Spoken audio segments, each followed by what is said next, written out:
the JMM let me still for this say, election. let me still make it very clear to our viewers. We have leads now for 76 out of 81. The Congress JMM alliance is leading in 35. So they're still short of the halfway mark where they need to be sure of actually being in pole position to form a government. But yes, Javed, you wanted to make a point. Look, the Congress realized very early, as far as Jharkhand was concerned, that they would have to allow the JMM to do the heavy lifting. And the best case scenario was hang by their coattails and ensure that there is no division.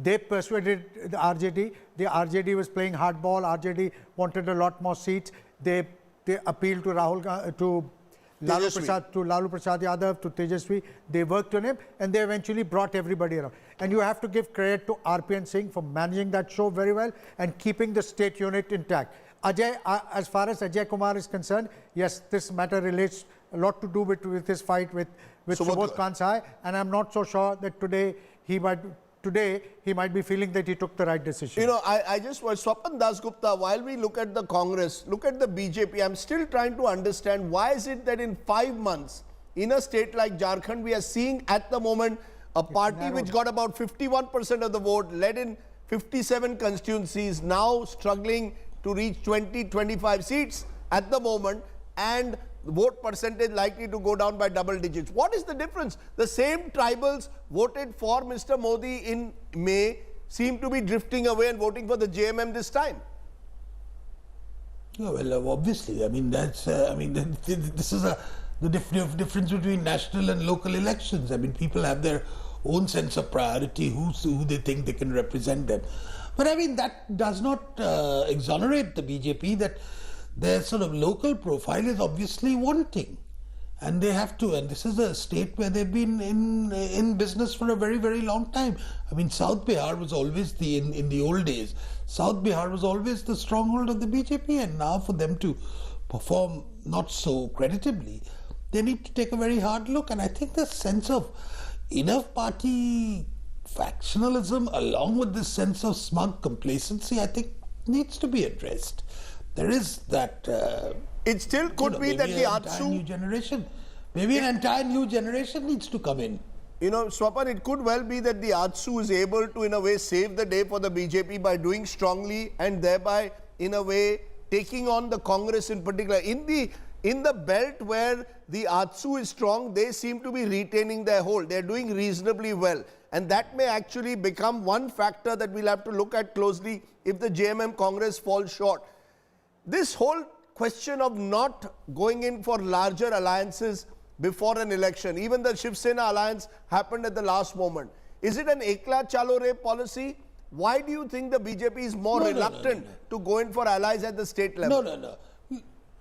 Look, they were extremely generous with the Shiv Sena. I mean, the behavior of the Shiv Sena from 2014 to 2019 was completely preposterous, but yet there was a certain natural synergy between the two parties, and they were extremely generous. They were extremely generous with the alliance in Bihar during the Lok Sabha election. So it's not that there is... No, I don't think that there's a single strategy. Now, I mean, I would have probably been happier if they'd fought with the AJSU, because I think there is a need. Having taken on a non-tribal chief minister, there was a need to assure the Adivasi sections that you are being representative there, and AJSU served as a good bridge.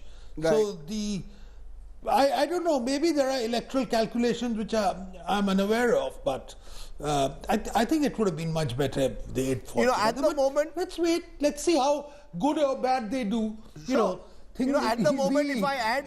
As we've seen in a lot of elections, you have to wait a little bit to see, not so much to get the trends, but so to get to the extent to which the damage has been done. What we are seeing is that that's what we need to. There's a tight race. There's a tight race. The race has tightened up. Particularly if you add the AJSU BJP, they are actually almost close to the halfway mark. So 32 for the BJP leads at the moment, AJSU with 7.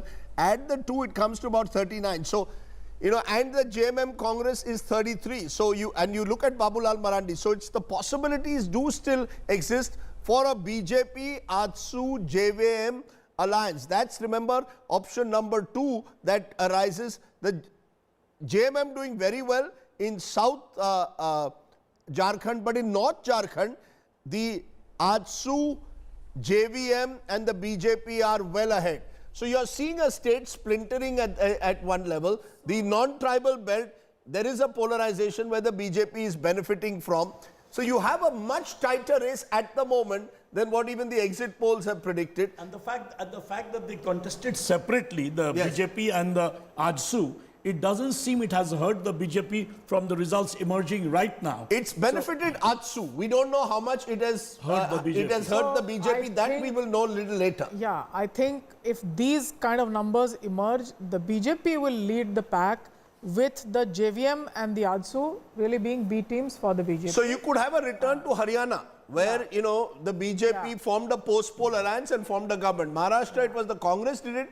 Here it could be the BJP. So in a way, Javed, you've got a situation now, and we'll have to see how this plays out. The Congress at the moment not doing as well as the JMM, and that in those seats where it's a BJP Congress direct fight, the BJP has the edge. I still wonder whether the Congress has the organizational strength at the ground in Jharkhand to be able to convert anti-incumbency into votes as successfully as the JMM is able to do. Will the Congress, if these numbers hold, prove to be a Kamzor Kadi? Well, it appears to. Evidently, it's the Congress which is not pulling its weight, and it's a no-brainer to suggest that the Congress, this question about whether the Congress has or does not have an organizational strength, it doesn't have the organizational strength across the country. Every time an opportunity presents itself, it's frittered away because the Congress just doesn't have the political wherewithal, the boots on the ground to try and take advantage of the situation. No, which Yes. caste group is the Congress leading? Is it the leader of the tribals? Is it the leader of the OBCs? Remember, the Raghuvar Das strategy has some thought also to it. Raghuvar Das is an OBC leader. And of all the caste groups in the 2019 elections, nearly 70% of the OBCs voted Modi. Raghuvar Das, by the way, leading in Jamshedpur East in that Yeah. critical controversy. Hemant Soren trailing in one of his two constituencies. He is leading in Dumka, but he is trailing at the moment in Barhat. Barhet. Now, remember, when you have a candidate who contests two elections, he also knows that he wants to keep all options open, wants to play safe. BJP at is the leading moment, now.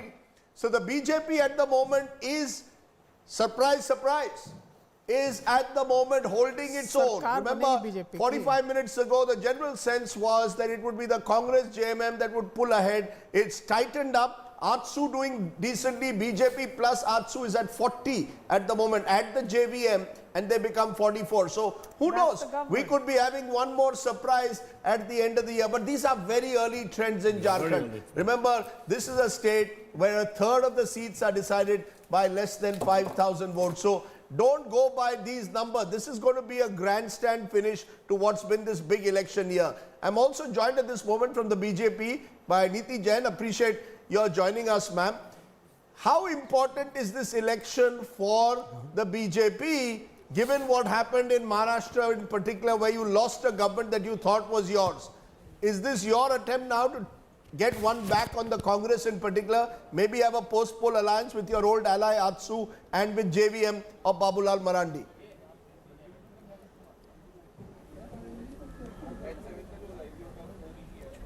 Look, what happened in Maharashtra, Rajdeep, was not BJP's loss, it was the alliance's loss. We lost our alliance, not the poll. How important Jharkhand is, like every election, Jharkhand is as important as Maharashtra was and as Delhi is going to be. So all of those things remain the same. So as a party, we don't decide that this is important and this is not important. That said, I think every poll, the exit poll was not giving us enough credit. So the early trends definitely show that at least there's a neck-to-neck fight. And the tribal areas is where we are winning. So that basically shows that there's been a certain amount of stability. And even though we had a non-tribal CM, that has not made that much of an impact. And simply going by the early trends right now. So we're very hopeful for what happens. And we're confident we'll make the government in Jharkhand. People went for breakfast and got away with that for a little while. But Rahul, since you come back, what is becoming clear is this is a tight contest. In a state which has notoriously thrown up hung assemblies, never really given a majority, except in 2014 where you could suggest that there was a pre-poll majority by the end with the AJSU. They've never given that. So you're seeing that tightening of the contest taking place as But we it's speak. only been 52 minutes. We won't just Sure. go by these numbers.